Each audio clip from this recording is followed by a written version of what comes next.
Most people book a PMU consultation without knowing three things. Their skin type changes which technique they will actually hold.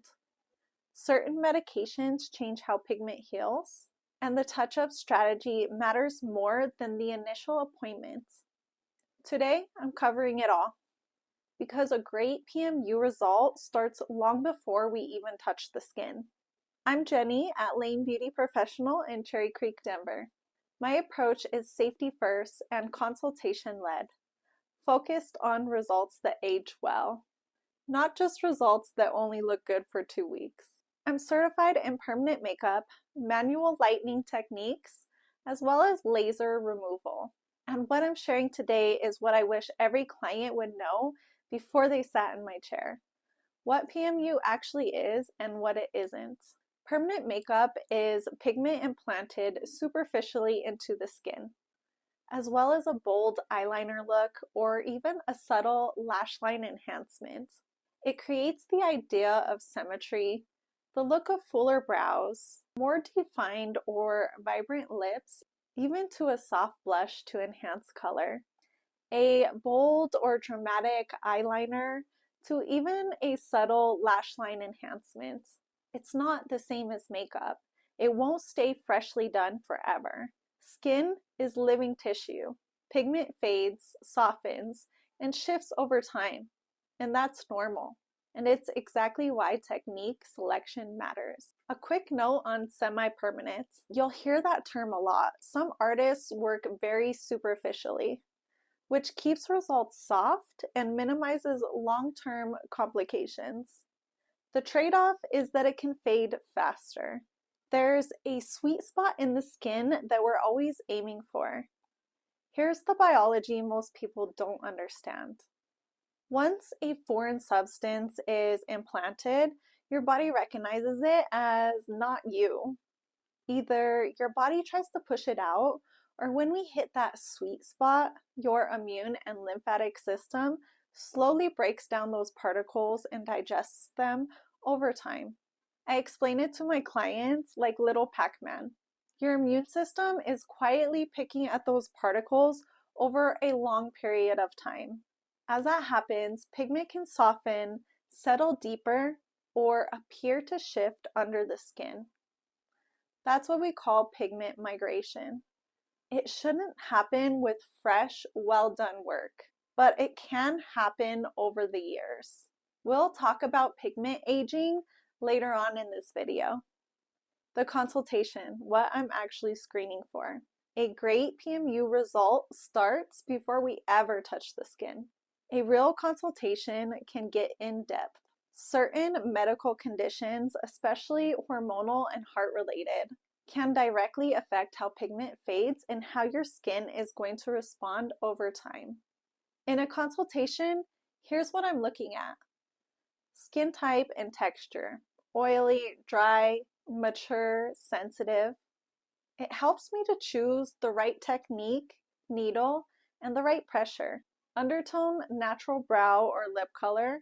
This helps me with proper pigment selection. Face shape, bone structure, asymmetry.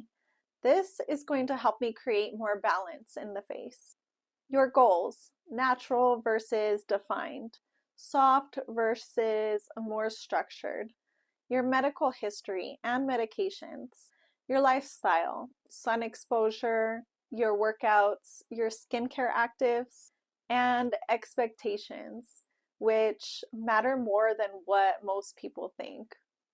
We're not perfectly symmetrical creatures. Bone structure, facial muscles, hair growth pattern, they all play a role. I can help to balance facial features and create the idea of symmetry, but I cannot guarantee perfect mirror images. Medical history, why, I ask. This isn't me being nosy, this is me protecting your results.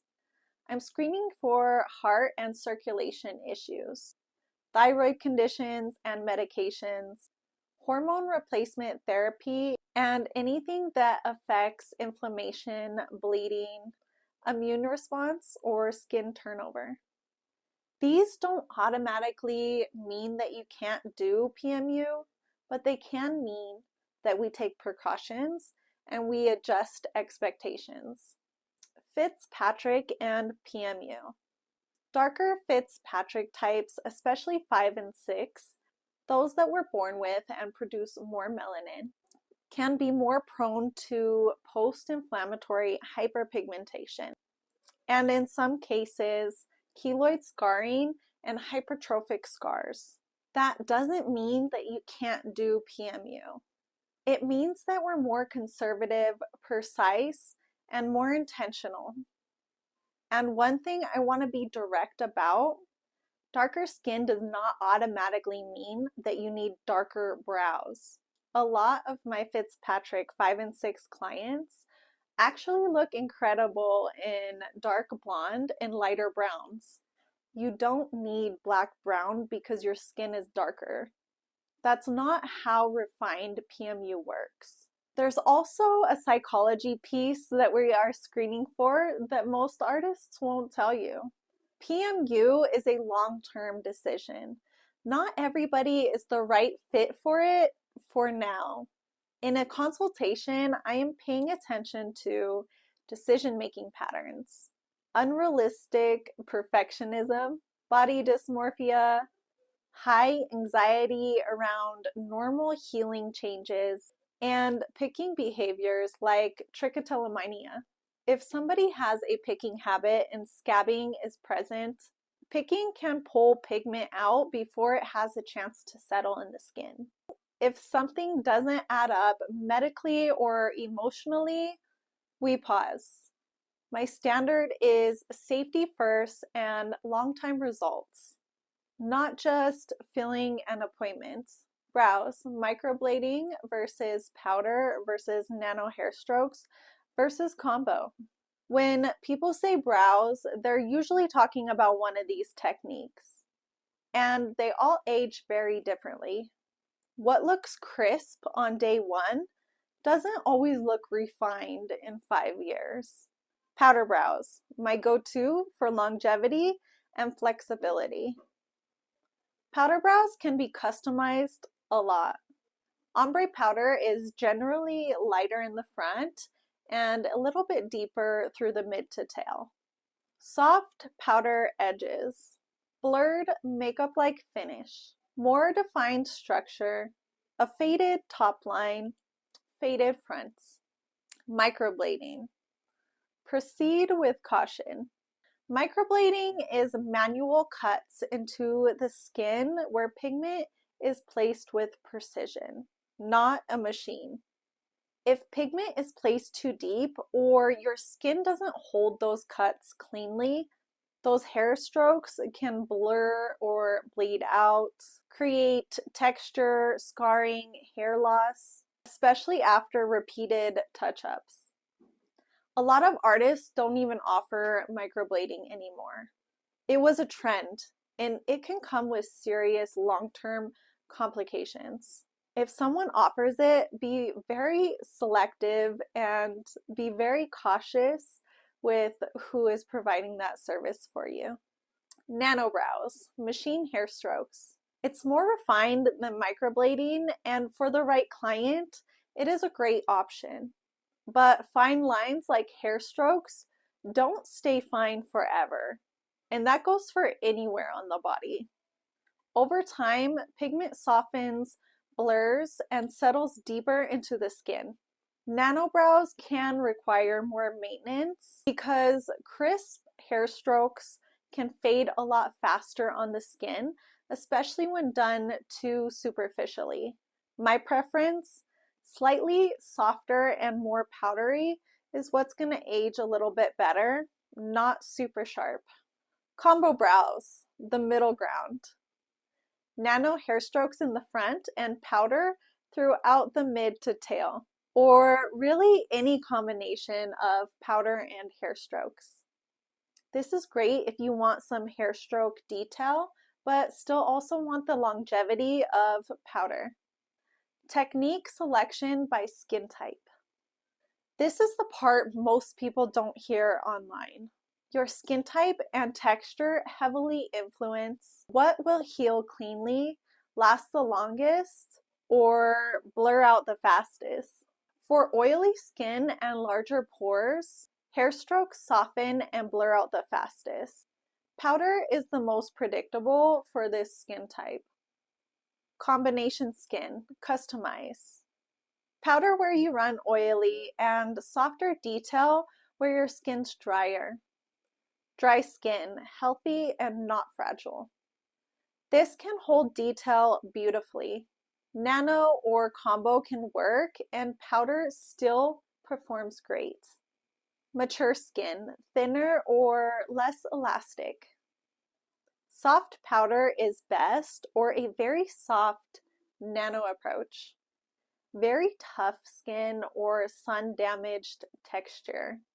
Ultra crisp hair strokes usually do not work well for this skin type. Powder brow is going to heal more evenly. Bottom line, I'm not choosing a technique that's based on what's trending. I'm choosing what your skin can realistically hold and what's going to continue to look refined years from now. Which pigments to use, organic versus iron oxide, and why that matters. Let's talk pigment. This is why PMU can age beautifully or get strange. And over time, they can leave cooler tones behind if not managed correctly. Iron oxide and mineral pigments can tend to be more muted and more earthy tones. They may shift slightly warm as they fade. This is why I want clients to know what's going into their skin. A touch-up strategy should be based on how your specific pigment fades, not just retattooing the same target color over and over. This can lead to oversaturated eyebrows. If you keep implanting the same color without considering what's already in the skin, you create a pigment buildup. And that's when brows start looking too dark, too ashy, and too blue-toned. The goal is gradual, soft, superficial enough that we are not driving pigment deeper with every appointment. The truth about staying crisp. If anybody tells you that hair strokes are going to stay razor sharp forever, they're not being honest with you.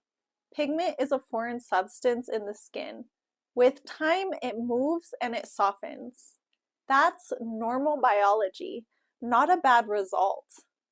The goal is choosing a technique that ages well, not one that just looks perfect at 2 weeks. And that's exactly what we are planning in a consultation. Lip blush, who it is for and why lips are different.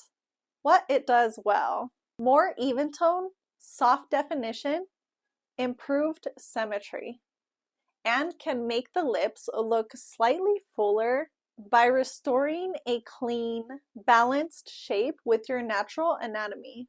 What it does not do. It does not replace a lip filler. It does not create dramatically bigger lips without serious long-term consequences. Best candidates. Clients who have lost color and definition over time. Mature clients wanting a refreshed tone. Who needs a careful conversation first?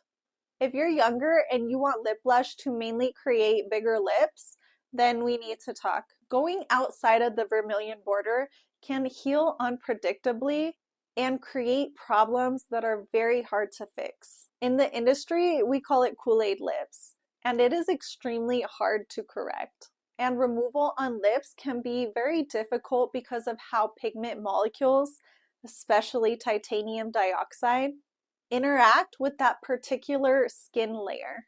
This procedure needs to be handled by somebody who understands anatomy, proper depth, and what is in the pigments that they are using. Healing, touch-ups, and maintenance. PMU heals in phases. It will look darker at first, then soften, then settle into the true healed results. This is normal. Don't judge the results until it's truly healed. Most clients will need touch-ups at some point. Annual touch-ups are usually recommended to maintain warmth or coolness in the target color. Skin type, sun exposure, and skincare actives can all fade pigment faster than average. Here's what most people don't understand about touch-ups. A good touch-up is not just redoing the same brow color again. Over time, certain pigments will fade faster, especially your yellows and your oranges. In iron oxide pigments, you may see a bit more pink or reddish tones over time. So at touch-ups, we're often bringing back what's missing from your target color. If you keep implanting the same color without accounting for what's already in the skin, you end up with buildup. And that's when brows can start to look too dark, too ashy, and sometimes gray-blue. The goal is gradual, soft. Staying superficial enough that we're not continuing to drive pigment deeper with every session. Who is permanent makeup for and who it is not for? This is for you if you want refined, natural results and you're willing to follow a plan. PMU can be especially meaningful if you've lost brow definition with age, you're losing your vision or struggling to match your brows day to day, or you've experienced brow hair loss due to medical reasons. This is not for you if you are trying to chase a trend. You want one and done, you're trying to rush the process, or you want total control over every detail. PMU doesn't necessarily replace makeup. I usually recommend starting lighter and building over time. That's how you get results that stay refined without oversaturating the skin. Results that look expensive, results that look like you, and results that age well. That starts with an honest consultation, not a trend. If you're considering brows, powder, nano, combination, or a lip blush, book a consultation first. I will assess your skin, talk through your goals, and recommend a technique that will look the most natural and age the most beautifully on you. If you have any questions, drop them below. And if this was helpful, share it, because this is the video I wish existed before every PMU consultation.